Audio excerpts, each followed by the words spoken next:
Atos Podcast, mais um episódio que a gente traz aqui mais um convidado para sempre trazer um conteúdo de valor e de qualidade para você que nos acompanha. Já se inscreve no nosso canal, aperta o botão aí, rapidinho você aperta no botão, compartilha também, né? Ajuda o Atos Podcast a crescer, a levar essa mensagem para mais pessoas, seus amigos, familiares, né? Você aperta em compartilhar, você copia o link e joga lá nos seus grupos do WhatsApp, né, no Instagram, no direct dos seus amigos, familiares, tá bom? Vamos fazer essa parceria juntos, o Atos Podcast crescer e trazer mais pessoas que vão vir contar histórias, testemunhos de vida, enfim, a gente sempre buscar melhorar, tá bom? Segue também a gente no Instagram, Atos Podcast Oficial, não é isso, Pedro? Exato. E no YouTube também, Atos Podcast Oficial. E no Spotify também, Pronto. Atos Podcast Oficial. Sempre Tudo oficial. Pessoal, hoje nós trazemos aqui desembargador Dr. Mário Teófilo Neto, né? Eu dispenso o título de desembargador, né? Hoje aqui uma conversa informal, né? Que a gente vai conversar aqui muitos assuntos bacanas, legais e conhecer mais um pouco da trajetória desse grande profissional que eu tenho uma estima muito grande, já nos conhecemos há algum tempo lá na paróquia São Vicente de Paulo e é um prazer imenso, viu, Mário, tê-lo aqui conosco. Prazer é todo meu, Neto, estar aqui com vocês nessa nossa conversa, né? Isso. Joia. Mário, vamos começar lá do início. Você é natural daqui, do Ceará, de Fortaleza mesmo? Sim, sou de Fortaleza, tá? Aqui me criei, aqui fiz minha carreira, né? Casei também, tá? E já tenho algum tempo, né? De caminhada, tanto profissional quanto também na igreja, né? Mas sou aqui de Fortaleza, sim. Aqui de Fortaleza mesmo. Você nasceu num lar católico, Mário? Sim, minha família tradicionalmente católica, né? Mas assim, Neto, quando eu falo tradicionalmente católica, assim, cumpridora de alguns preceitos, né, da Sim. Igreja Católica. Mas meus pais não eram, vamos dizer assim, integrantes, né, de uma dada paróquia, como eu acabei me tornando, né, ou executando algum trabalho em pastoral, né, aquele católico comumente conhecido, né, que vai a algumas missas e tal. Sim. Católico, sim. Mas ali foi semeada, né? Ali a semente da fé, né? Foi plantada. Sem dúvida, sem dúvida. Devo aos meus pais, meu pai e minha mãe, a iniciação na vida cristã, tá? E como é importante essa iniciação. Isso. Ainda hoje eu tenho na minha memória, né? Você falou aí, lembrando aqui, a minha mãe nos ensinou a mim, meu irmão, a orar, né? E meu pai me ensinou a conhecer a Deus. Né? Muitas vezes mesmo tivemos conversas em família, né? Principalmente com meu pai, já falecido, falando do Evangelho, passagens do Evangelho, né? Comentários, opiniões, né? De sorte que Deus foi sempre uma presença no nosso lar, tá? Isso é importantíssimo, né? Essa catequese inicial aí. Tanto os pais não podem abrir mão de fazê-lo, né? Delegar. Até mesmo a igreja vai fazer o papel dela, mas os pais, eles são os primeiros, né? Que precisam abraçar a catequese dos filhos, né, Mário? Sem dúvida. Eu acho que não há como forma melhor de se conhecer a Deus, senão através da família. São João nos ensina que Deus é amor, e a nossa primeira experiência de amor se dá exatamente na família, onde a gente é amado e aprende a amar. Onde tem amor, Neto, tem Deus. Amor verdadeiro, né? Tem Deus. Por isso que a nossa igreja nos ensina, né? Que a primeira igreja que nós temos é a igreja doméstica mesmo, né? Exatamente. Ali nós temos uma vivência de espiritualidade, né? E de fé. Sem dúvida. Exatamente.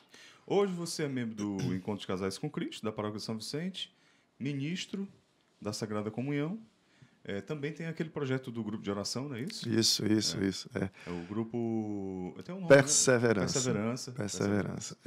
E mais algum projeto de evangelização?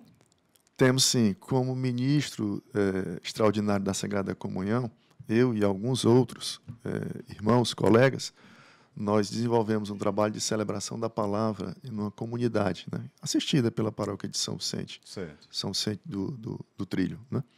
E aos sábados, né, nós fazemos lá a celebração da palavra, que é um momento, né, de leitura da palavra de Deus, né, um aprofundamento na fé e de comunhão, né?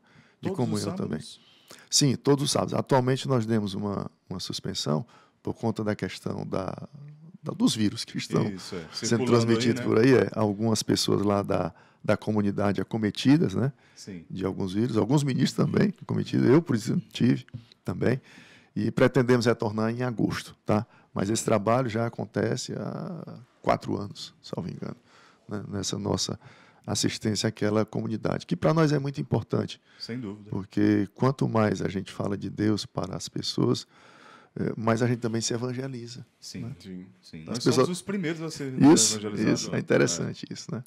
E é um trabalho que nós nos orgulhamos muito de desenvolver e que com muita humildade a gente percebe que uma sementinha é sempre plantada. Isso. Acontece naquele centro comunitário ali Isso. do São trilho, Centro né? do Trilho, no centro comunitário. Certo. Fica ali no início da rua Beni Carvalho. Né? Isso, exatamente. É. Mário, agora até chegar nesse ponto em que você se encontra hoje de engajamento, de serviço à igreja e à evangelização, como é que foi, então, sua trajetória com Deus, o seu relacionamento dentro da igreja? Tá. Assim, eu posso dizer a você que a minha trajetória, até me sentir como uma força ativa dentro da igreja, né, participando de pastoral, como tantos outros, foi uma trajetória de idas e vindas, tá? Então, eu me lembro aqui que na juventude participava de encontro de jovens, etc., né? Em certo momento até algum engajamento na paróquia, mas logo saía, né? E a questão também de frequentar a missa também. Não era uma rotina que eu tinha, né? Algo mesmo, um compromisso mais sério, né? Firmado. Falando aqui na juventude, né? E aí casei novo, casei com 23 anos de idade, né? E era aquele católico mesmo tradicional, conhecido, né? Mais ou menos algo proforme. Mas algo aconteceu na minha vida, né? Notadamente na vida de casado, que fez a diferença, que foi o encontro de casais com Cristo. Eu costumo dizer que aqui há um corte, né? Nessa trajetória que você pergunta, da caminhada cristã. A partir do momento em que eu e a minha esposa, fizemos a primeira etapa do SCC, Encontro de Casais com Cristo, aí eu lhe digo, Neto, que eu tive uma outra visão. Né? Abriu-se para mim um universo de conhecimento, uma revelação, uma outra visão totalmente diferente que eu tinha da igreja. E me senti convocado, tá? Eu mesmo, né, me convocando para um engajamento maior. Né? Deus, quando toca o coração da gente, né, é impossível de nós nos rendermos, né, à força do seu amor. E comigo e com a Iris, nós passamos por essa experiência. Isso aconteceu no ano de 2001, no mês de novembro. Eu estava lá. Pronto, 9 a 11 de novembro do ano de 2001. Né? Os mesmos dias do nosso. O nosso foi em 2000. Coincidência, 9 anos. Ficou o mesmo final de semana. 2000, o meu foi 2000. O seu não foi 2000, não? Foi 2000. O meu foi 2001. Um ano depois. Foi, isso. Você, se eu não me engano, trabalhava na equipe de liturgia do encontro. Pronto. Pois bem, então, a partir dali, Neto, esse encontro de primeira etapa nunca mais acabou. E continua até hoje, né? E fui me sentindo mais necessitado de um engajamento, cada vez mais necessitado. Participei da pastoral da liturgia da paróquia e também participei de movimentos dentro do próprio SCC, como grupo dirigente, casal setorial, etc. E também da pastoral da Crisma de Jovens, onde trabalhei por 15 anos, juntamente com outros casais do SCC. Desenvolvemos esse trabalho voluntário. Você completou 15 anos na pastoral? 15 anos na pastoral da Crisma de Jovens. A Emília, o Léo, vários casais também. Isso, o Emerson, o André, vários casais do SCC. E de lá saí para o MESC. Né? Depois que saí da pastoral, entrei no MESC, o Ministério Extraordinário da Sagrada Comunhão. Esse ano eu estou completando 10 anos. No mês de dezembro, completo 10 anos no Ministério, onde para mim tem sido também, eu diria a você assim, um aprofundamento, né? Nessa busca pela espiritualidade ou nessa caminhada dentro da igreja. Experiência incrível. poder servir ao altar do Senhor. É indescritível. Sem dúvida. E deixar registrado aqui o nosso abraço a Irles, né? Obrigado, Irles, por ter liberado o Mário aqui, né? A gente sabe que as esposas, né, Mário? Elas têm um papel fundamental, até na agenda. Certeza. Uma grande companheira e quem me dá força, né? Quem me dá muita força para que a gente possa passar, né, pelos desafios da vida. Certeza. Mário, e hoje, como eu falei, né, eu lhe conheço lá na Paróquia São Vicente, admiro o seu trabalho, a forma como você evangeliza, a seriedade, o zelo que você tem. E, sem dúvida alguma, isso também se estende o seu lado profissional, né? Você é hoje desembargador de justiça, mas começa como juiz, lá cedo. Você assumiu o cargo de juiz ainda novo? Novo, muito novo. Eu entrei na magistratura no ano de 1992. Com quantos anos? 1º de abril de 92. Na época eu tinha 27 anos de idade. Novo, né? 1992, estamos aí com 30 anos, né? 30 já de caminhada. Para mim, um desafio, né, Neto? Porque falar assim em ser magistrado exige muito do profissional, uma cobrança muito grande, né? Não só de conhecimento, né? Mas também de uma postura, né? Dentro da comunidade. A gente inicia como juiz substituto, uma caminhada no interior, com marca de primeira entrância, né? Em uma cidade nova, que nós passamos a morar, enfim, muitas vezes costumes um pouco diferentes, né? Dependendo da cidade. E é um desafio essa adaptação, né? Com a comunidade e também com a questão de revelar o direito, dizer o direito, que nem sempre é uma tarefa fácil, né? Sem dúvida. Eu acho que o juiz ama a minha profissão. Não há nenhum comentário negativo aqui, mas assim, o juiz, a pessoa do juiz é um profissional, talvez por natureza, né, que se coloca muito isolado, sabe? Tudo se espera de um juiz, né? E em termos de ajuda, né, muitas vezes há uma deficiência nesse sentido. Todos nós somos necessitados de algo, né? E o conhecimento é algo que nós sempre buscamos, né? Ninguém nunca tem todo o conhecimento, mas a cobrança, né, é a cobrança da sociedade, é a cobrança dos advogados, é a cobrança do próprio Estado, né? E tudo que um juiz faz é passivo de críticas, né? Então, um julgamento, alguém ganha e alguém perde.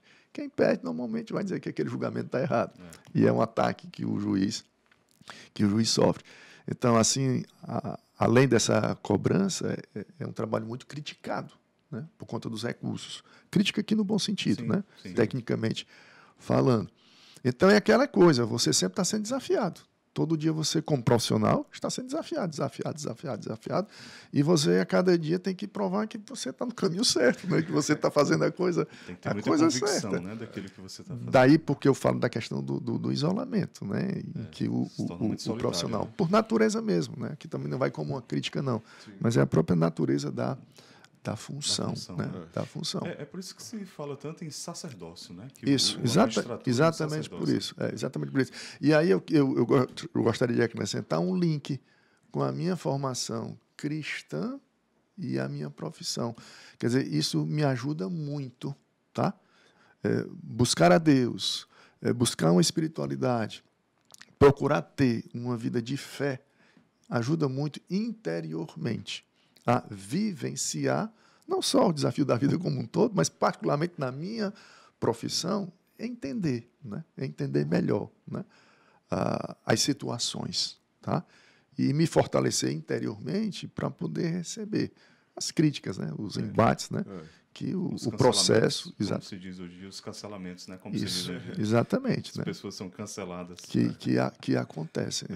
Para mim é muito importante. Mas eu acho que toda atividade que envolve um lado mais intelectual, uma força maior intelectiva, ela tende a ser naturalmente mais isolada, né? Porque você vai fazer um esforço mais isolado e também as pessoas não tendem a entender esse esforço, né? Isso, sem dúvida. Então você fica ali meio que num limbo ali que você sabe de coisas que não dá para conversar numa mesa de bar, por exemplo. Isso. Além do que, no caso da magistratura, tem o componente da imparcialidade, né? E muitas vezes não é fácil, tá? Você se manter imparcial diante de determinadas questões, né? Por convicções, né? Que muitas vezes se tem tudo. Mas há de sempre fazer essa diferença, né? Entre o lado científico, técnico, tá? e uma compreensão que você possa ter cultural, religiosa, né? Verdade. Mário, a gente sabe que também trabalho na justiça, né? Sou servidor público, e a gente procura, ao máximo, enxergar ali nos autos, né? No processo, uma ação, a pessoa, né? Esse desafio de humanizar o processo em você, como é que você consegue fazer digamos, né? É quase que você vê além, né? Ali do papel, hoje em dia da tela do computador, que está tudo eletrônico, né? Você fala em a gente procurar desenvolver a capacidade de vivenciar uma realidade paralela, né? A realidade física concreta são os autos, né? O processo eletrônico, hoje não tem mais papel, né? O computador, o processo eletrônico e o que está colocado lá nas petições, etc. E a realidade paralela é quem está por detrás disso, né? Então, assim, cada processo, né, que chega lá para a gente apreciar são vidas, são pessoas, são vidas e que estão sofrendo, né? Eu milito há 9 anos no cenário criminal, né, na área criminal, que eu costumo dizer que é onde desaguam, né, as mazelas, né, da sociedade. O ponto final, né, é a questão, barbárie, né? é a questão criminal. Então, por detrás ali você tem vidas que sofrem, né, pessoas que choram, né, vidas que foram ceifadas, né, ou vidas que sofrem. E a gente, né, tem que desenvolver essa capacidade de perceber isso, sabe? Ler além das palavras que estão ali nos autos, né? E mergulhar nesse universo. Okay? E aí é que vem o grande desafio.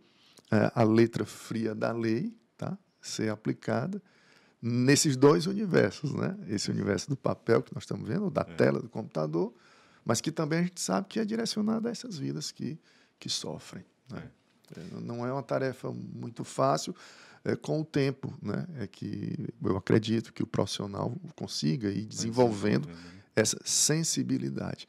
E aí é onde eu chego, né? Essa formação interior, no meu caso, cristã, a mim, me ajuda muito, tá? A perceber essa outra realidade. Porque tem ali o viés da lei que o magistrado não pode fugir também do que está ali posto nos autos. Né? Isso. É uma certa falta de conhecimento, talvez, né? Ou ingenuidade, dizer assim, não, porque o juiz erra pouco, o juiz nunca erra. O juiz sempre erra. Tá? Como assim o juiz sempre erra? Não que ele erre querendo, né? Ou erre por falta de conhecimento. Porque fazer a justiça é uma tarefa muito difícil de ser atingida. É um fardo. Até porque a justiça perfeita, para nós católicos, ela vem de Deus. E nós não somos deuses. Né? Então, uma vez que o homem é imperfeito, né, nós somos um conjunto de imperfeições, como, né, convencer que aquele profissional nunca erra? Pode nunca errar na técnica, ok? Não, que a lei foi atendida, perfeito, né? Mas foi feita a justiça. Né? Aí é um outro cenário que se abre.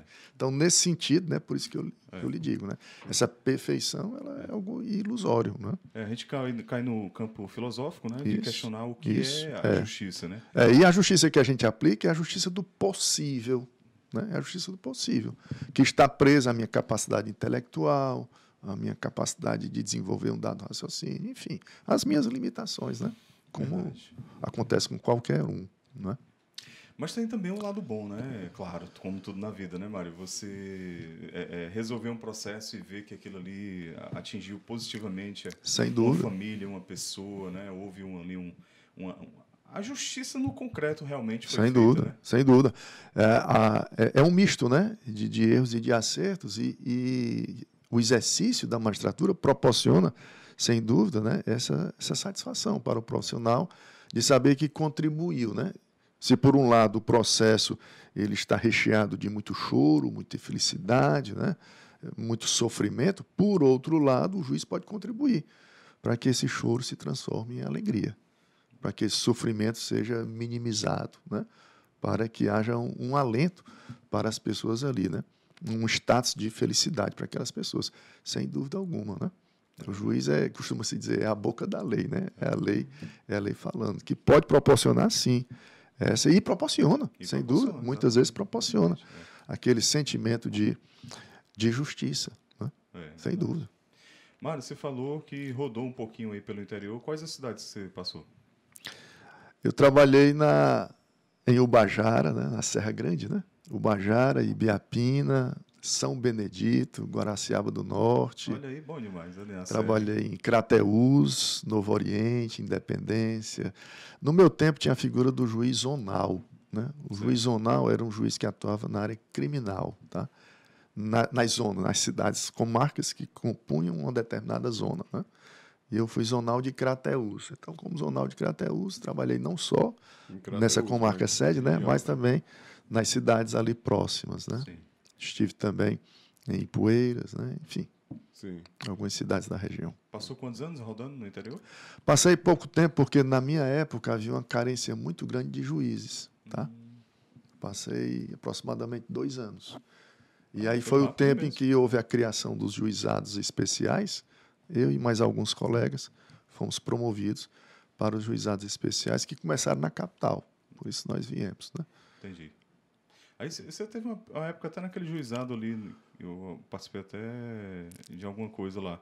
Ali perto da Senador Pompeu, não era? Isso, era a 10ª unidade. 10ª unidade. Passou um tempo lá. Senador Pompeu, ali era um prédio grande, Senador Pompeu com Barão do Rio Branco. Isso, exatamente. Funcionava a 10ª unidade, os juizados especiais e o juizado móvel. Isso. E anteriormente ali já foi sede do tribunal, já funcionou também o fórum ali, né? Ali foi? Foi, já funcionou, antes de ser juizado. Bacana. Trabalhamos algum tempo lá. E tem algum caso mais emblemático, assim, quanto juiz? Na área criminal, como eu lhe disse, a gente trabalha com situações dramáticas, né? A gente pode falar assim. Por exemplo, né? Estupro, né? O chamado estupro de vulnerável, né? Acontece com crianças, né? Bebês, inclusive, né? Então, situações assim que, grosso modo falando, né? Causam alguma repugnância, né? Homicídios bárbaros também, né? Eu recordo de um caso, não foi nem aqui no tribunal, não, foi quando eu estava em Crateús, né? No começo da minha carreira, que houve um assassinato em que algumas pessoas invadiram a casa de uma senhora, de uma anciã, né? Houve o homicídio, né? A finalidade de roubar, houve um homicídio e cortaram a cabeça, né? Da senhora, que era uma cena, né? Bárbara. E guardando na geladeira, né? Isso causou uma certa perturbação, né?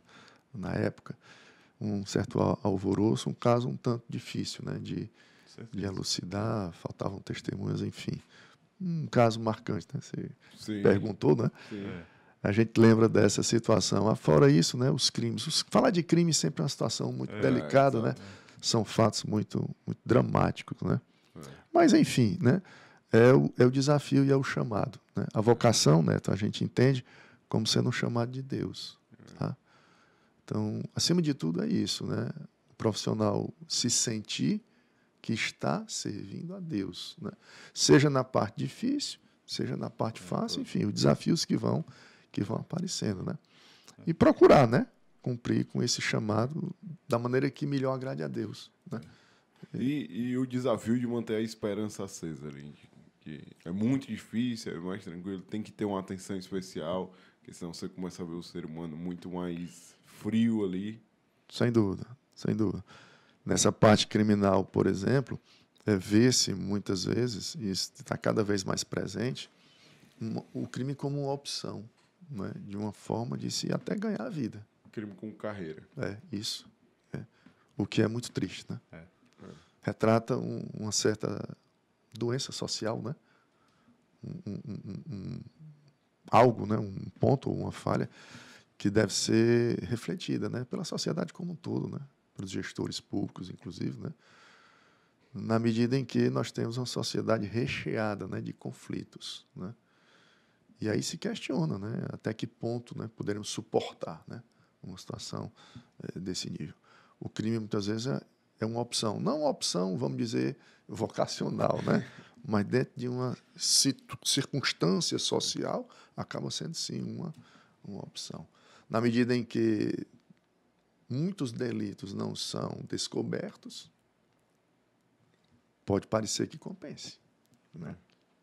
Alguns pensam dessa forma. O crime compensa. Por quê? Porque de 10 vão prender 3. A impunidade é muito grande. Né? Então, numa equação econômica, aritmética, Sim. né, nos números, pode parecer viável. E isso é muito preocupante. É preocupante, demais. Acaba criando como que um estado paralelo. Sim. Né? Agora, o senhor acha que boa parte dessa impunidade se deve ao nosso sistema penal hoje ou tem muito mais coisa aí no meio para que essa impunidade ela vá caindo? Eu acho que há vários fatores que contribuem. Né? Não é questão de buscar-se assim, um responsável, um culpado. Tá? Eu acho que são vários fatores. A lei, né, muitas vezes é falha, sem dúvida alguma. Na questão da aplicação do direito à morosidade do processo, né, um outro fator também, você pode até muitas vezes fazer a justiça, mas você está fazendo 20 anos depois, 15 anos depois, 10 anos depois. Né? Então, até que ponto, né, se está conseguindo realmente restaurar o direito violado? Né? Então, o camarada aqui teve um parente seu, um amigo, né, morto por alguém, e aí, de vez em quando, encontra lá com o autor do crime, né, transitando, etc. E tal. O processo ainda não foi julgado, né, está em liberdade. Então, causa, né, para as pessoas realmente esse sentimento, né, essa sensação. Eu acho que o maior problema, falando aqui de poder judiciário e da lei como um todo hoje, já há algum tempo, né, mas hoje, sem dúvida, talvez seja o mais marcante, é a morosidade. Até porque hoje nós vivemos no mundo da velocidade, né? A informação, por exemplo, né? Tudo a tempo e a hora. Então, o processo, o Estado, o judiciário, precisa também se amoldar, né? A chegar próximo a essa velocidade do mundo de hoje, né? Em tempo de processo. Melhoramos muito, é verdade. Melhoramos sim, melhoramos muito. Mas ainda há um longo caminho a percorrer. A morosidade ainda é, sim, um grande desafio para o operador do direito. E aí envolve não só o juiz, mas envolve advogado também. Sim. O Ministério Público, todo o sistema de justiça. Verdade. Mário, eu já ouvi aquela expressão, né? Sentença dormida. Né? Não, deixa ali para eu maturar aqui a decisão. Para você também é importante, às vezes, diante de um caso mais complexo, de uma decisão muito importante, deixar maturar ali, deixar um tempo para a coisa assentar? Neto, dentro de um contexto, eu concordo com essa colocação, tá? Dentro de uma situação tópica. Por que eu digo isso? Porque se nós formos tomar esse jargão, né, da sentença dormida como assim, uma regra, tá? A gente acaba fazendo a injustiça sem querer. Okay? A injustiça acordada. Sentença dormida, exatamente, pode estar proporcionando uma injustiça acordada, sem dúvida. Né? Porque, assim, em que dimensão nós estaremos efetivamente fazendo a justiça se a decisão está vindo há 10 anos depois do fato, 15 anos depois do fato, né? Será que não é mais recomendável se correr um risco de fazer uma injustiça, mas conferindo uma celeridade maior? Né? Um questionamento filosófico aqui. Sim. Né? Por que eu digo isso? Porque cada dia que passa que eu não julgo é uma injustiça que eu estou fazendo, sem querer, mas estou fazendo. Essa sentença que dorme, cada dia, ela é uma injustiça, ela proporciona uma injustiça. A sensação de impunidade não deixa de ser uma ideia, né, de uma injustiça que está acontecendo. Então, quantos anos eu passei fazendo injustiça para hoje eu ter a sentença justa? Sentença, tecnicamente falando, né, justa. Agora, eu me referi... E só para concluir o raciocínio, se eu dou uma decisão e corro o risco de cometer uma injustiça, eu proporciono ao perdedor recorrer e corrigir o meu erro. Se eu não julgo, eu não dou essa oportunidade dele recorrer. Eu castro, eu retiro. Há uma barreira. Nem recorrer ele pode. porque eu não julguei.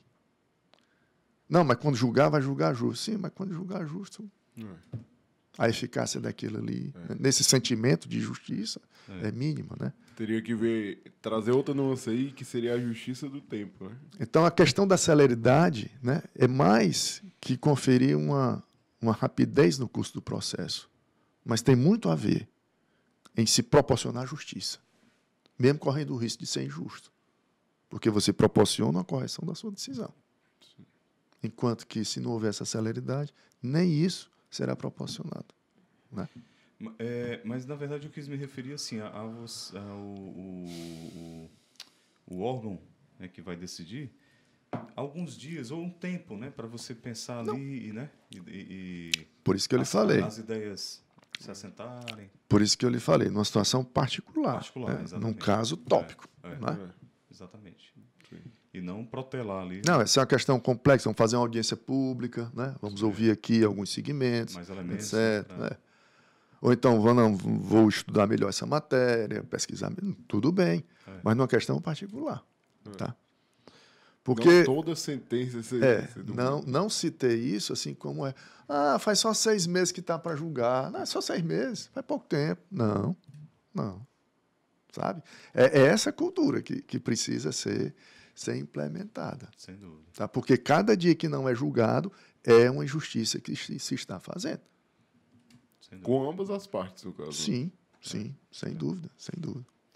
Mário, no interior, o juiz acaba se tornando mais próximo da comunidade, né? Pelo fato da cidade ser menorzinha, né? Pequena, o acesso é mais fácil, né? O juiz está ali inserido naquele contexto, vai ali no restaurante, vai aqui, então a população está mais próxima. Rompe mais essa barreira da impessoalidade com a figura do juiz? Rompe. E de certo modo, até recomendável, né? Que um juiz de uma comarca no interior, né, em trânsito inicial principalmente, ele tenha, né, algum engajamento, né, dentro da coletividade. Até porque ele vai julgar aquela coletividade, precisa conhecer um pouco, né, como convive. Mas é importante ter um cuidado, tá? Ter um certo limite quanto a esse envolvimento, né? Para que não acabe comprometendo, a gente volta para o que eu falava há pouco, a imparcialidade do julgador. Muitas vezes com envolvimento em questões políticas, né? Ou um envolvimento social que muitas vezes leva a uma exposição desnecessária da pessoa, da figura do magistrado, né? Então é preciso ter esse autocontrole, tá? Esse autocontrole. E Mário, a questão da segurança do magistrado, né? A gente sabe que a gente vive num estado que é um pouco animado, né, para esse lado. Bem animado. Como que fica a questão da segurança nesses casos? A esposa fica buzinando, isso aí não dá certo, tudo, a família. É inerente ao exercício da profissão, né? Esse risco, vamos assim chamar, né? Ele é inerente ao exercício da profissão. Comparando aqui, é como você perguntar a um piloto de avião, né? Como ele lida com a questão de morrer de um acidente aéreo, poder morrer de um acidente aéreo, né? Não tem como, né? Deixar de ser piloto, né? É verdade. Então, seria a mesma coisa, né? Fazendo aqui um comparativo, né?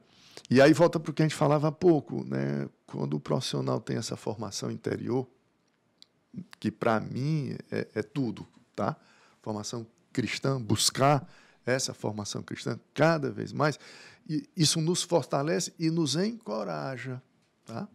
Combater o bom combate. A conviver com esse risco. Tá? Agora também uma coisa que eu acho muito legal, que como a vida do magistrado, ela passa desde sempre por uma vida laboriosa de estudos, né? Tem que estudar pra caramba para passar no concurso. Depois tem que estudar pra caramba para se tornar um bom profissional técnico. Depois o plano de carreira lá, o cara também vai ter que estudar pra caramba para conseguir galgar novas coisas. Isso ajuda muito na formação cristã, né?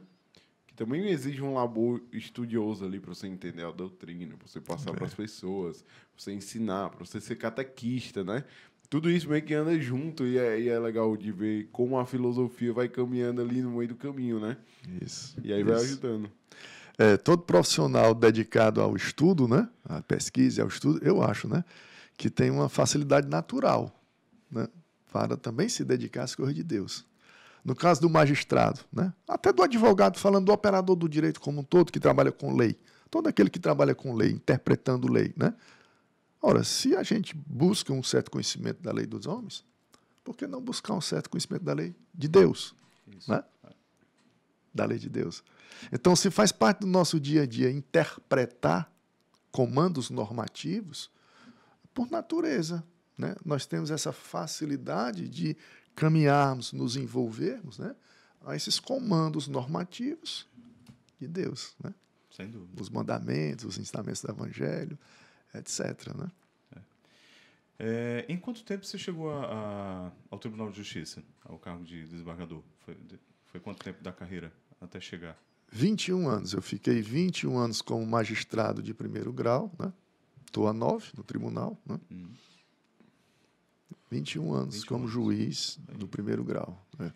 E fala um pouquinho para quem está assistindo a gente, qual é o papel do desembargador? Desembargar.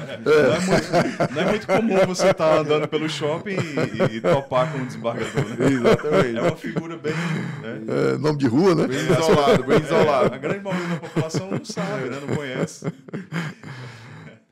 É curioso isso. Desembargador, né? Quer dizer, magistrado, né? A profissão mesmo é magistrado, né? Sem tu preencher um cadastro, né? Profissão, magistrado. O desembargador é o topo da carreira, no caso, né? Da magistratura estadual, né? Que é um juiz de segundo grau. Essencialmente, é um juiz que vai exercer a sua função analisando julgados de juízes do primeiro grau. O poder judiciário é um poder onde há uma hierarquia muito presente, tá? Então, daí porque você fala primeiro grau, né? O juiz de primeiro grau e o segundo grau, o juiz de segundo grau. Esse segundo grau é exatamente um grau revisor. A essência do trabalho é essa, tá? Isso. De você rever ou revisar decisões do primeiro grau. Pronto. Para quem está assistindo a gente e pode ter ainda uma dificuldade, vou dar um exemplo, né, Mário? As pessoas tiveram um conflito ali, uma entra com uma ação, aí essa ação vai para o juiz de primeiro grau, não é isso? E aquela que ficou insatisfeita com a decisão Recorre. pode recorrer, aí sim chega Para o até segundo grau. Aí que é onde vai acontecer a revisão. a revisão. O jurisdicionado, né, o cidadão não gostou, acha que a decisão foi equivocada, né? Vai recorrer para onde? Para o tribunal, que é onde trabalha o desembargador. Exatamente, que vai desembargar, né? Vamos ver isso aqui para estar tudo no canto. O recurso seria o embargo, né? Falando aqui. E o desembargador vai. É interessante, né? Ficou emblemático só a figura do embargo, né? Agora, o curioso é que do tribunal pode ir também Ainda para o pode Superior ir, Tribunal de Justiça, que também, por sua vez, pode ir também até o Supremo Tribunal Federal. Né? Aí a gente entra naquela morosidade, né? Dessa quantidade infinita Aí de recursos. se costuma dizer assim, o Supremo tem o direito de errar por último. Porque depois do Supremo também, né? É quem Só erra, Deus, só vai para a justiça divina errar por mesmo. último. Né? Mas eu digo assim a vocês, a experiência maior do fazer justiça é do juiz de primeiro grau. Eu não tenho a menor dúvida. Sem dúvida. É mais fácil, tá? O juiz de primeiro grau fazer a justiça do que nos níveis recursais. Por que é que eu digo isso? Porque o juiz de primeiro grau é o magistrado que trabalha mais diretamente com as partes, né? E ele é o responsável pela formação do processo, ele preside, né? Ele preside o processo, ele organiza, né, o processo. Então, ali ele vai acompanhando passo a passo, vamos dizer, essa evolução do processo, esse crescimento do processo. Tá? E a sentença é o desfecho disso. Então, quando você recebe o recurso, né, no caso o desembargador, ele já recebe o feito pronto. Tá? O feito pronto. E aí não está naquela mesma situação de aplicar a justiça ao caso concreto que estava aquele que foi o responsável, né? Sim, pelo feito. Ninguém melhor para conhecer o defeito de uma casa, senão quem construiu a casa. Se eu já comprei a casa construída, então onde é o defeito? Chama aqui a pessoa que fez. Né? O de primeiro grau que faz. Sim. Né? Por isso que eu faço essa associação. Né? Verdade. Mário, você também tem outro papel aí, que é o magistério, né? Você dá aula, não é isso? Isso. E há quantos anos já também de magistério? Eu ensino, eu leciono desde 1989. 1989. Um tempinho, né? Me ausentei 2 anos, porque tive que ir para o interior, né? Trabalhar como juiz, mas logo que voltei, retornei à atividade letiva, que me dá também muito prazer, sabe? Eu percebi que você brilhou os olhos quando eu falei no magistério. O magistério, para mim, é uma profissão encantadora, sabe? Encantadora. E eu digo até que essa vocação para o magistério, quem está nos assistindo, né? E porventura tiver alguma experiência nesse sentido, deve comprovar na prática o que eu vou dizer. O professor, ele começa a exercer essa sua vocação, eu diria, enquanto aluno. Enquanto aluno, né? Não é só quando entra para ensinar numa universidade. Por exemplo, eu me lembro, quando estudava ainda, né, no ensino de colégio, que a gente fazia grupos de estudos, né, de alguns alunos, né, e destinava um ou outro para fazer uma exposição sobre um tema ali, quem tivesse dúvida e tal. E aí, hora ia um, hora ia outro, e a gente fazia isso aos sábados. E eu gostava muito dessa atividade. Ficar falando ali para os colegas, uma questão de matemática, um problema qualquer, né, uma equação, e a gente ficava lá resolvendo. E aquilo me dava muito prazer, sabe?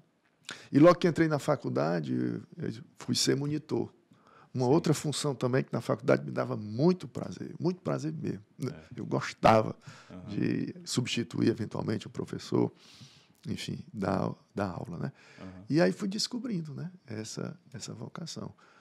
Por isso eu lhe digo, né, na minha atividade profissional, além da magistratura, o magistério. E aí, se você me perguntar qual é que você prefere ligar, empata. Nenhuma tem a outra. Me realizo muito, né? Graças a Deus, né? Acho que isso é uma bênção. Eu me realizo muito fazendo o que gosto. Ser professor e trabalhar na magistratura, para mim, é um grande prazer. É um grande prazer mesmo. Me realizo muito. Na minha época da faculdade, aí o pessoal tinha aquela coisa de ficar falando. Bota mais alguém aí pro Mário. Bora. Os professores rasga-beca, né? Adivinha quem que tava na lista lá dos rasga-beca? Rapaz, foge do Mário. Rapaz, o cara... Aí eu ficava, qual o problema, rapaz? Eu não cheguei a ter esse prazer, esse privilégio de ser seu aluno, mas a galera comentava. Aí eu, rapaz, qual o problema? Aí depois nós nos conhecemos. A galera não quer moleza. Como é que você enxerga essa juventude de hoje, Mário? Você dá aula, eu acho que a maioria, a faixa etária é bem jovem, né? Sem dúvida. Eu tenho um aluno que o pai dele já foi meu aluno. Olha aí. Alguns juízes também passaram, né? Legal. Enfim. Direitos reais, é isso? Direito das coisas, né? Na Universidade de Fortaleza, direito das coisas. Ensinei um bom tempo também direito das obrigações, mas com maior tempo, né? De até hoje, direito das coisas, né? Assim, Neto, o que é que eu posso te dizer quanto a essa percepção, né? De ser um professor Caxias e tudo, ou muito exigente? Um desejo do profissional, né? Do professor, de querer formar o melhor aluno possível, sabe? O melhor aluno possível. Eu acho que acaba indo por aí. Não é de forma nenhuma um prazer em reprovar ou não dar uma nota maior para um ou para outro. Longe de mim isso aí. Mas talvez essa ideia seja no sentido de o professor exigir porque quer que aquele aluno se torne o melhor profissional, possível. Eu venho de um tempo em que o ensino universitário ele não era tão organizado quanto é hoje, tá? Onde não havia um comprometimento maior do professor com o ensino e com o aluno, como há hoje, tá? E dou exemplo disso. Essa disciplina que eu leciono, eu fiz faculdade nos anos 80, tá? Começo dos anos, aliás, meados dos anos 80. Eu saí em 86, no final do ano de 86, da faculdade. Essa disciplina que eu ensino, se eu tiver tido aula de 50% do programa, tive muito. No meu tempo, era muito comum o professor faltar às aulas. E eu recordo que, certa vez, nós, alunos, fizemos um ranking lá de professores, né? Os melhores professores lá do curso, e o primeiro lugar era um professor que só faltava às sextas-feiras. Veja só, tá. só faltava aí foi o primeiro lugar, porque só faltava às sextas. Tínhamos excelentes professores, sem dúvida, muito bons professores. Mas havia esse lado, né, de uma carência maior de aulas e tudo, e óbvio que isso compromete o aprendizado. Então, bom, aí vem o outro lado da história, né, que talvez seja até um aspecto positivo, né? Alguma coisa não tão boa, mas que acabou contribuindo para um crescimento, pelo menos no meu caso, né? Eu tive que buscar, e por mim mesmo, né? Suprir essa deficiência, tá? E aí, estudando, advogando, etc., né? A gente conseguiu um pouco mais de conhecimento, agregar aquele que já estava tirando da faculdade, né? Por isso que é verdade o ditado que se diz assim, olha, quem faz a faculdade é o aluno. É o aluno que constrói. Então, voltando, né? Talvez isso tenha me marcado, né? E eu quero passar, né? Haja essa intuição, essa coisa até inconsciente, de querer passar essa formação melhor possível, né? Do meu aluno, para que não passe por aquilo que eu passei, tá? Mas eu costumo dizer assim, na disciplina que eu leciono, só não passa quem quer mesmo não passar, porque muitas oportunidades são dadas em termos de avaliação, né? Dentro dessa perspectiva, né, do indivíduo conquistar a aprovação. Não o professor dar a aprovação, mas o indivíduo conquistar a aprovação. Eu acho que o ambiente universitário ele é muito, muito propício, né, para, além do ensino, a gente também procurar formar o indivíduo, a pessoa. Né? Sem dúvida alguma, sem dúvida alguma. E esse termo que o pessoal acaba usando, realmente são aqueles que, infelizmente, estão ali só para pegar o canudo e vamos zarpar daqui. Aqueles que querem realmente se aprofundar, ter uma formação mais sólida. Aliás, na minha época, né, eu acho que ainda hoje, procuravam aqueles professores que eram mais sérios, mais dedicados. Não, vou fazer com esse aqui, porque com esse aqui eu sei que eu vou ter uma boa formação, que ele vai estar presente e vai passar todo o conteúdo. Isso aí todo mundo comentava, né?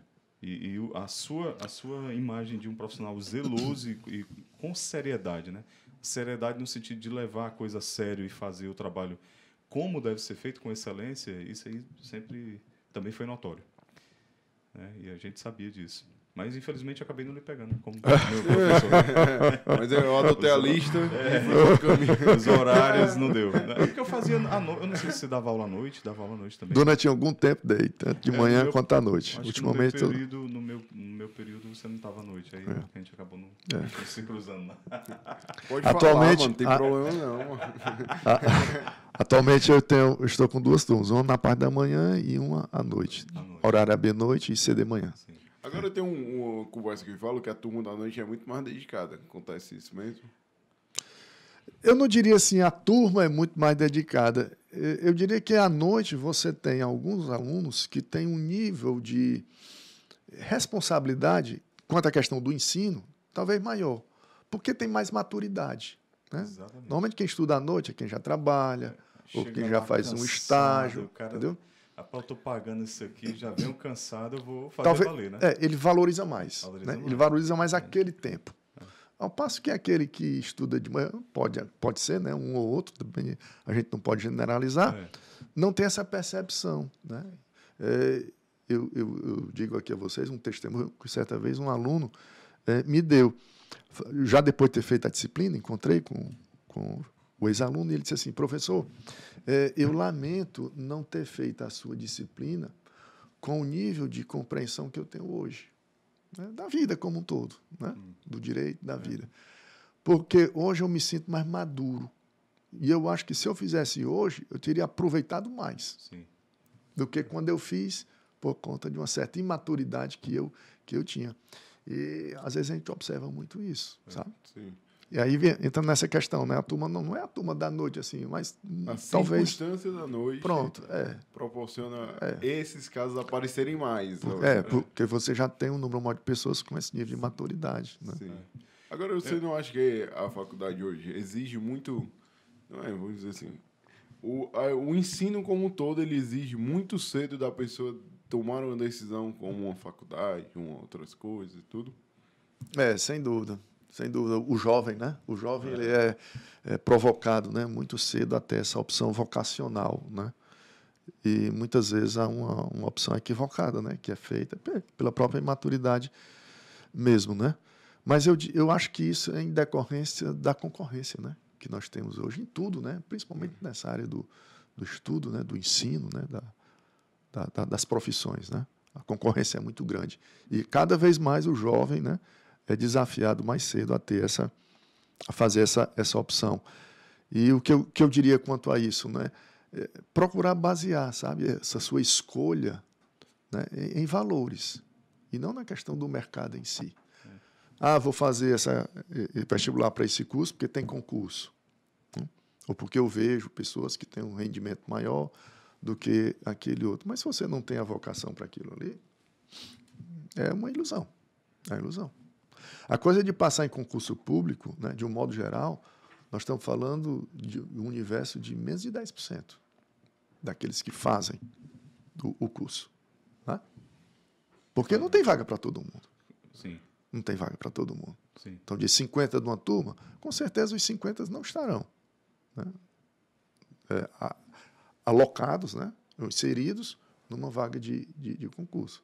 E a nem concorrência... Querem, né? Nem todos querem, nem todos têm um perfil. Né? E aí é onde entra a questão da vocação mesmo. Né? Você hoje passar num concurso público é fazer como que uma outra faculdade, em termos de estudo. Tempo de estudo. Né? Tempo de estudo. É um desafio muito grande mesmo, por conta exatamente dessa massa, né, de concorrência que há. Sem dúvida. Você atravessou aí gerações, né, Mário, dando aula. Como é que você percebeu, assim, se você tem percebido a mudança de comportamento dessas gerações, dessa juventude que você ministra? Algumas mudanças a gente tem observado, né? Eu diria, no caso do direito, que eu posso falar, né, com mais conhecimento, é a questão da leitura, sabe? Eu penso que, no passado, havia uma tendência a uma dedicação maior à leitura. Hoje em dia, há uma tendência a uma busca maior pela informação, e aqui eu faço uma diferença. Né? Muitas vezes o aluno busca a informação, não a leitura. O que, na minha visão, compromete a melhor formação do profissional. Tá? Porque um bom profissional do direito, né, eu não consigo entender como você pode formar sem uma boa bagagem de leitura, não de informação apenas. E pela questão do imediatismo, que hoje domina quase tudo, né? A gente quer só o resultado. Ninguém quer saber do processo. É o resultado. Né? E isso, sem dúvida, que compromete. Né? Então, eu diria que o aluno de hoje, ele muitas vezes falha por não buscar mais a leitura no lugar da informação. Né? Por isso que a gente sempre tenta estimular os alunos, né, a ter pelo menos um livro seu. Né? O livro é caro e tal, a gente sabe disso, né? Mas é um investimento, né? É uma necessidade que o profissional tem que ter. Imagine você ir no escritório de um advogado, precisando do serviço daquele profissional, e não ter nenhum livro. O profissional não tem um livro para pesquisar, para estudar. Né? Não é a melhor formação. Tá? E é um custo, né? Ou é um dispêndio, na minha maneira de ver, indispensável. O bacharel buscar a leitura na doutrina. Né? Na doutrina. Outra coisa também que eu poderia lhe dizer é que, no passado, havia uma cosmovisão maior também, por parte dos alunos. Eu presenciei algumas vezes chegar numa sala de aula e ter alguns alunos folheando aquelas revistas semanais, né? Que tinham com as informações do mundo, do Brasil e do mundo. Né? O jornal. Hoje é difícil. Você entrar na sala de aula, ver... Mesmo que, tudo bem, porque tudo está na internet, o papel é dispensável, mas nem no celular. Vai se ver outras coisas, né? Mas jornal, etc. Então, Então, essa cosmovisão, no caso do bacharel de direito, da formação, né, de um bacharel de direito, ela é muito importante. Porque nós lidamos com fatos sociais. Né? Tudo bem, é a lei é um material de trabalho. Sim, mas a lei para ser aplicada aos fatos sociais que aconteceram. Né? Sim. Se eu não tenho essa cosmovisão, né, compromete, né, esse trabalho. Verdade. Então, se eu tivesse assim, que dar alguma sugestão, eu diria, né, procure uma leitura doutrinária maior e se inteirar mais, né, dos fatos sociais, com base em leituras seguras, confiáveis. Né? Verdade. Eu acho que isso falta um pouco. Mário, todas as áreas do conhecimento, todos os setores profissionais precisam de profissionais éticos, né? Que tem uma postura ética, isso aí a gente sabe. Mas nós sabemos que em todas as áreas, todos os setores, existem aqueles profissionais excelentes, tem aqueles que se dedicam e tem aqueles que nem tanto, né? E, de repente, acabam cedendo alguma coisa, alguma investida, né? De uma pessoa mal intencionada, né?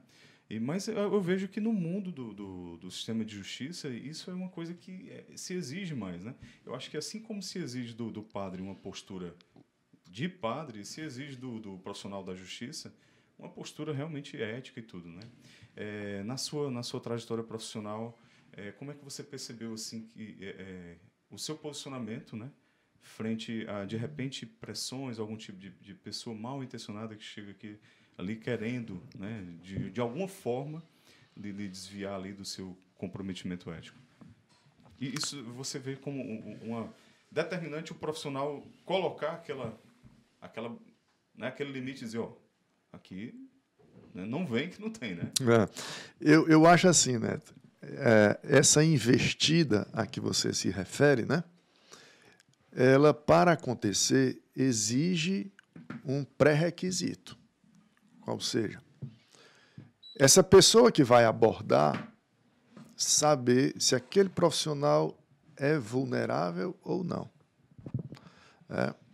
Eu custa a crer que alguém faça uma investida nesse nível antiético a que você se refere, sem checar se a pessoa a quem ele vai se dirigir, o profissional, é de alguma forma vulnerável àquela postulação. Tá? Se você já se apresenta como um profissional que não retrata essa vulnerabilidade, ele nem começa, ele nem vem. Tá? Ele nem vem. Então, assim, de certo modo, é fácil dizer o não, né? Ou afastar essa postulação. É com o seu exercício na prática, o seu testemunho profissional, você já está dizendo não todo dia. Ok? Exatamente. Não chega nem a acontecer. Né? E se porventura vier a acontecer, a situação também não tão difícil de ser trabalhada, né? Mostrando ao profissional que aquilo ali não tem aplicação, aquilo ali não pode ser recebido, né? E a conversa acaba agora. O senhor terminou? Acaba agora a conversa. Exatamente. Não tem como continuar. Né? Então, eu diria assim, a melhor maneira é o testemunho diário do profissional. Né? Evita, né, esse tipo de abordagem. E aí você falou a questão ética, né, ou antiética, que algumas vezes têm sido noticiadas no judiciário. É verdade. Mas aí eu volto àquilo que a gente conversava no início, né? O profissional do direito, o magistrado, especificamente falando, não se pode exigir a perfeição. De nenhum profissional, porque ela não existe. Perfeito é Deus. Né? Então, saiu de Deus, a gente trabalha no mundo da imperfeição. O mundo que nós vivemos é o mundo da imperfeição. O mundo do direito é o dever ser. A norma é um dever ser. Né? Então, voltando, acontecem esses casos, né? Mas eu diria, se a gente for computar em números o universo da magistratura, eles são desprezíveis, mínimos. Como também na igreja. Sim. Compare o número de sacerdotes e o número daqueles que se desviam, né, do exercício do sacerdócio. Desprezível. Mas a mídia monta em cima desse percentual mínimo, né, e dá uma eloquência. Nós tivemos 12 apóstolos. Um traiu. Né? Um traiu. É verdade. Né? É isso. Mário, aliás, 2, né? Traíram, né? Pedro. Não deixou de... não conheço, não. Se arrependeu. Só que a diferença é que acolheu, né, o perdão do Cristo, né, e se arrependeu. O outro morreu de remorso, né? Mário, sem entrar em questões ideológicas, né? Mas como é que você enxerga a atividade hoje do Supremo Tribunal Federal, que é a cúpula do Judiciário? Talvez nos Eu quero órgãos... fazer uma pergunta que é impossível não entrar para nenhum dos lados, né? Porque se falar que acha bom, entra para um. Se falar que acha ruim... Não, mas no aspecto técnico, né? Ouve-se falar muito no ativismo, né? No ativismo, num tribunal político, né? Como é que você enxerga isso? Talvez dos órgãos da justiça hoje, né? Mais criticados, né?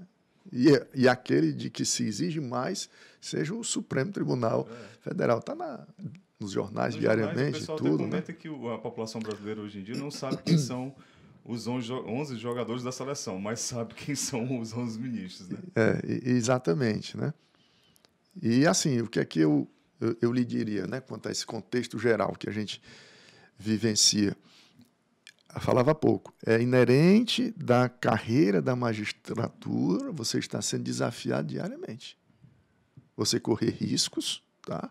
E você está sendo questionado. É natural do exercício da carreira. Se deve buscar mecanismos de proteção, até de prevenção quanto a isso, ok. Mas não há de se estranhar se isso acontecer.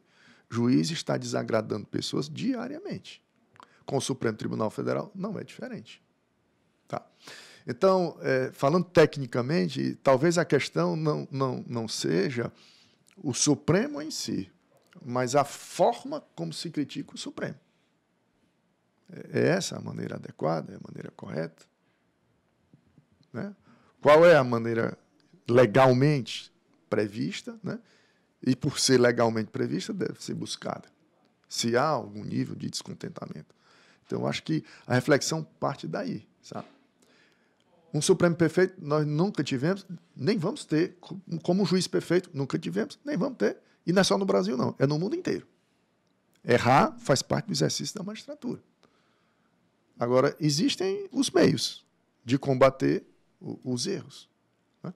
Muito embora o ministro do Supremo ele não seja concursado para ser ministro, né? Não tem concurso para ministro do Supremo Tribunal Federal, em alguma medida há uma intervenção política aí, a escolha, né? Não deixa de ser político, no bom sentido, falando, né? Mas o exercício do cargo é puramente técnico. É puramente técnico. E, através da técnica, deve ser criticado, deve ser combatido. Né? Eu vejo com certa preocupação pessoas, muitas vezes, criticando, né? E me parece que, falando sem o conhecimento de causa, por um achismo. Eu acho que aquela decisão não é correta, então eu vou dizer o que eu quiser agora, porque eu acho que não é correta. O que eu quiser dizer, eu digo. O que eu quiser fazer, eu faço. Joga aí um fogo de artifício no prédio. Né? Vai passando na rua, dá uma vaia. É essa a postura, né, que se deve combater ou criticar, ou há outros interesses por detrás disso. Né? Agindo certo ou errado, o ministro do Supremo, né, quando ele recebe esse tipo de crítica fora do processo, fora da lei, não tenha dúvida, é a magistratura inteira. É a magistratura inteira que está sendo atingida.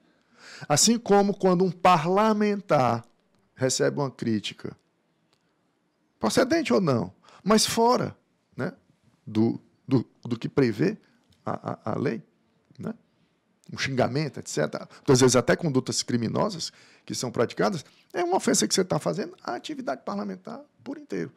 Então, assim, é legítimo criticar? É legítimo. Deve-se através das vias legais. Aí você falava do ativismo há pouco, né? Como que entra o ativismo nessa história toda? Nós temos 3 poderes, o executivo, o legislativo e o judiciário. Né? Então, muitas vezes, o judiciário é cobrado, é chamado e é cobrado a se manifestar sobre questões porque não houve uma determinada previsão normativa, legislativa, sobre aquele fato. E aí você tem 2 opções. Cruzar os braços, não vamos fazer nada porque não tem a lei, o legislativo não fez a sua parte, ou vamos enfrentar o caso concreto e dar uma decisão. Uhum. Né? Achar uma via, né, para ele. As 2 são ruins, né? Mas, enfim, uma deve ser adotada. Não pode ficar sem decidir. Não pode pode ficar sem decidir. E parece que no Brasil a gente vivencia em alguns momentos isso, sabe? A omissão de um poder vindo a ser suprida por um outro. Né? Por um outro. Verdade. Mas como algo necessário. Porque a sociedade não vai deixar de se relacionar porque o Supremo não decidiu, porque o Legislativo não legislou. As pessoas vão continuar fazendo aquilo. Né?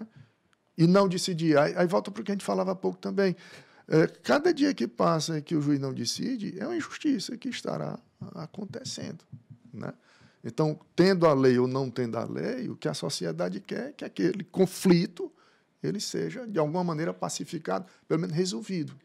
Se diga algo sobre aquilo ali. Né? Exato. E cabe ao Supremo Tribunal Federal se manifestar. Então, quando muitas vezes se fala ativismo, né, eu não vejo assim como um abuso, sabe? Muitas vezes, em algumas situações, não é um abuso do exercício da função, mas como uma medida indispensável e necessária pela inércia de outro. Né? Entendi. É impressionante como a gente tem hoje o hábito de tratar de forma simplistas coisas que não são simples, né? Então, Um aprofundamento. quando você vai parar e olhar e pensar e refletir, conversar com quem é especialista na área, você fala, eita, peraí, eu acho que vou ter que dar uma parada, pensar, ler algumas coisas, buscar algumas outras coisas. Aquilo que a gente falava há pouco. Há uma diferença entre ler e buscar informação. Exatamente. Às vezes, é recomendável que você busque a leitura, Exatamente. né? Para poder ter esse posicionamento, né? Do que só a informação em si e tudo. Né? Exatamente. Mário, para a gente finalizar aqui a nossa conversa, está chegando ao fim aqui,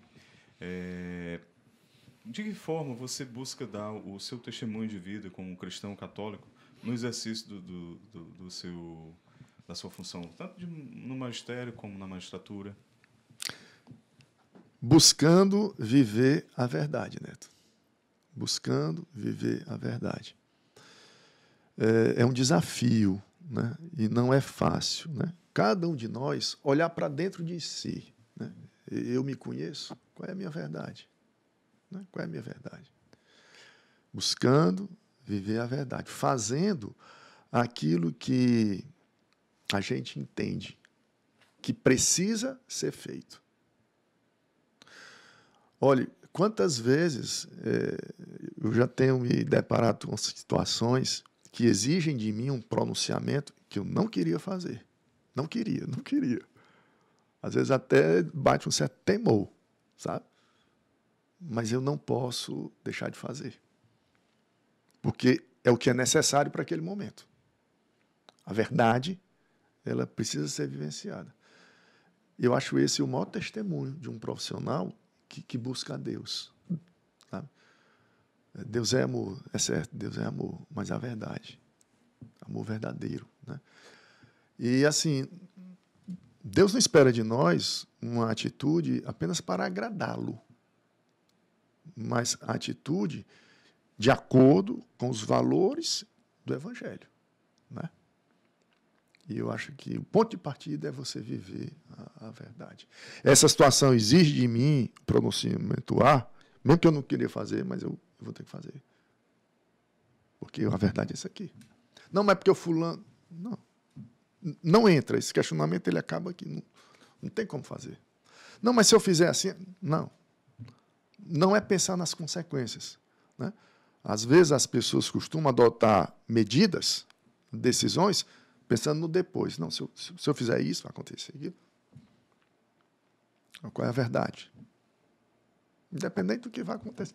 Parece até ser um certo nível de irresponsabilidade, né? Ou de inconsequência. Né? Não, mas vai... Sim, mas é o que deve ser feito. Sim. Né? E aí é onde o profissional se testa.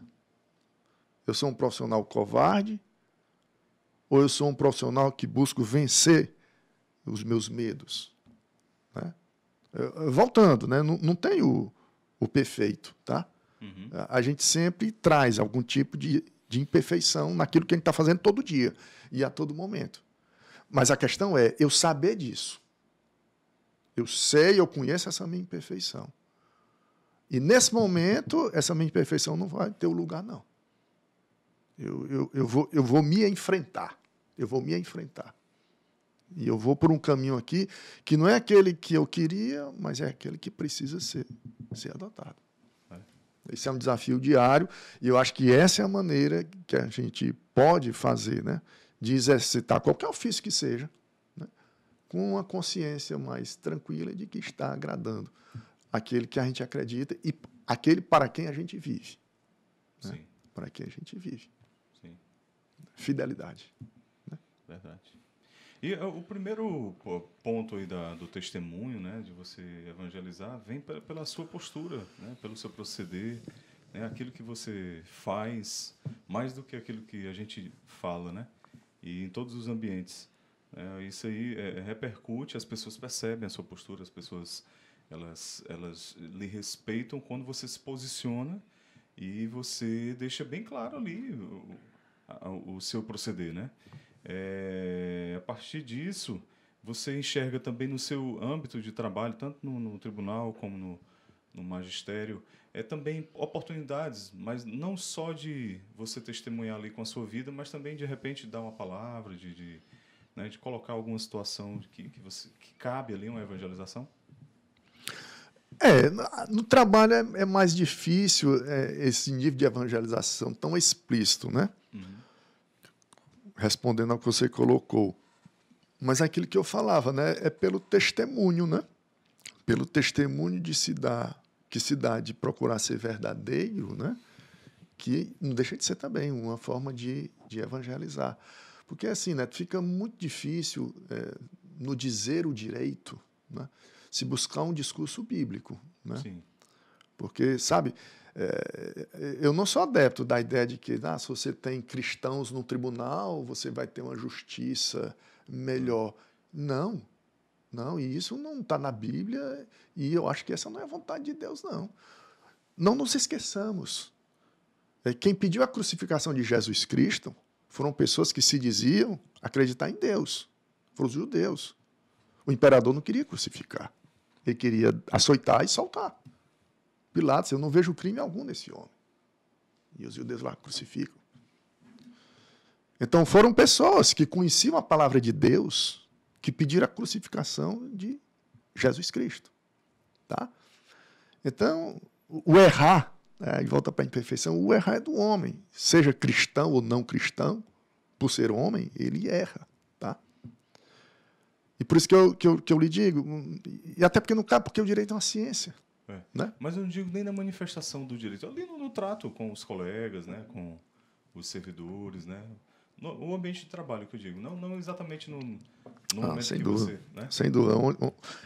Onde eu posso, né, falar do nosso Deus, né, eu procuro falar dentro daquilo que eu sinto. Daquilo que eu sinto. Então, por exemplo, no meu ambiente de trabalho, tem uma Bíblia, eu tenho minhas imagens, como você tem aqui. Isso.